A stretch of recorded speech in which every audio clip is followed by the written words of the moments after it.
I say never ask, never get a lot.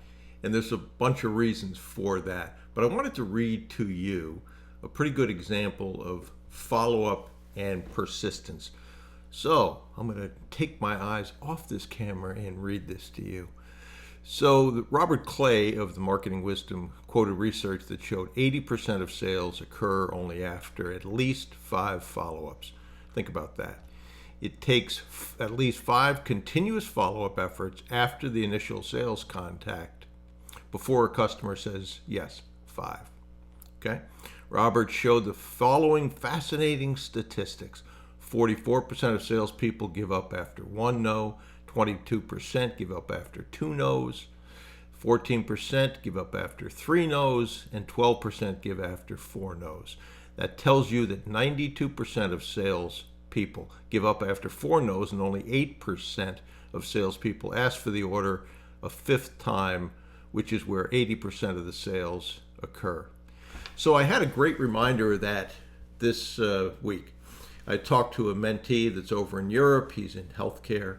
And he said that he's negotiated 1 LOI. He has a second LOI that is almost done. It's not done yet, though, but it's almost done. And he told me what happened with that second one.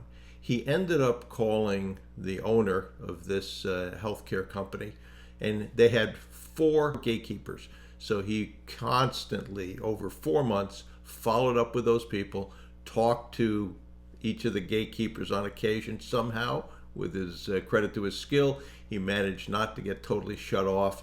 And eventually, after 4 months, one of the gatekeepers went to the owner and said, "This guy just keeps calling. You know, he's pleasant enough, but you probably want to give him a call."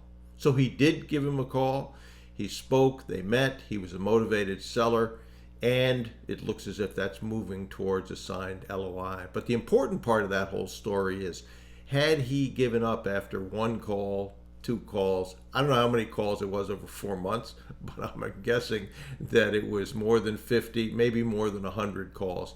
He eventually ended up hitting that person at the right time, so the gatekeeper carried that message in a way that caused the seller to call back. So I would remember that. As someone who's a great salesperson who worked for me said, persistence overcomes resistance. Now, it is true that you're looking for motivated sellers. You're not trying to convince them to sell.